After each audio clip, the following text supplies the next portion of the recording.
बात करेंगे young modulus की। यंग मॉडुलस क्या होता है? तो यंग मॉडुलस को हम ई से डिनोट करते हैं और ये मेजर होता है मटेरियल रेजिस्टेंस का।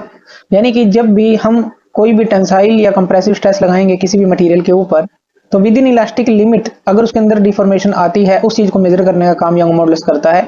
या ऐसा कह लेंगे कितना मटेरियल डिफॉर्म होगा जब फोर्स अप्लाई करेंगे उसके ऊपर, तो ये चीज मेजर करने का काम यंग मॉडुलस करता है। तो यहाँ पर अगर एक ग्राफ को हम देखें, यहाँ पर जो हॉरिजॉन्टल लाइन है ये स्ट्रेन को दिखाती है और वर्टिकल लाइन स्ट्रेस को दिखाती है। और यहाँ पर एक ग्राफ अगर हम लेते हैं एक सिंपल इसको समझने के लिए एज एन एग्जांपल, तो यहाँ पर हुक्स लॉ के अकॉर्डिंग क्या है कि जो स्ट्रेन होती है वो डायरेक्टली प्रोपोर्शनल होती है स्ट्रेस के। यानी कि यहां से अगर हम यहां तक ये सीधी लाइन जो है उसको हम देखें, यहां पर हमें क्या मिल रहा है?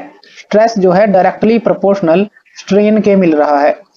तो यहीं पर इसी को हम अगर हुक्स लॉ के अकॉर्डिंग देखें, यानी कि स्ट्रेन को हम इस तरह से सिंबल से दिखाते हैं और स्ट्रेस को इस सिंबल से दिखाते हैं।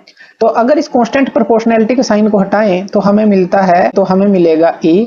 यानी कि ये जो है हमारे पास अगर E की वैल्यू को निकालते हैं, इसी को हम यंग मॉडुलस बोलेंगे, तो ये आ जाती है स्ट्रेस बाय स्ट्रेन। तो यहां से ये यंग मॉडुलस हमारा निकलता है। और यंग मॉडुलस जो है ये जरूरी भी है और इसको हम कांस्टेंट प्रोपोर्शनैलिटी भी बोलते हैं बिटवीन स्ट्रेस एंड स्ट्रेन। और यहाँ पर ये जो है हमारे पास सिग्मा जो होती है ये फोर्स पर यूनिट एरिया हम लेते हैं, और ये स्ट्रेन जो होती है ये रिलेटिव डिफॉर्मेशन होती है, यानी कि change in length divided by original length हम लेते हैं। तो ये जो होता है ई जो होता है यंग मॉडुलस हम यहाँ पर निकालते हैं इस तरह से।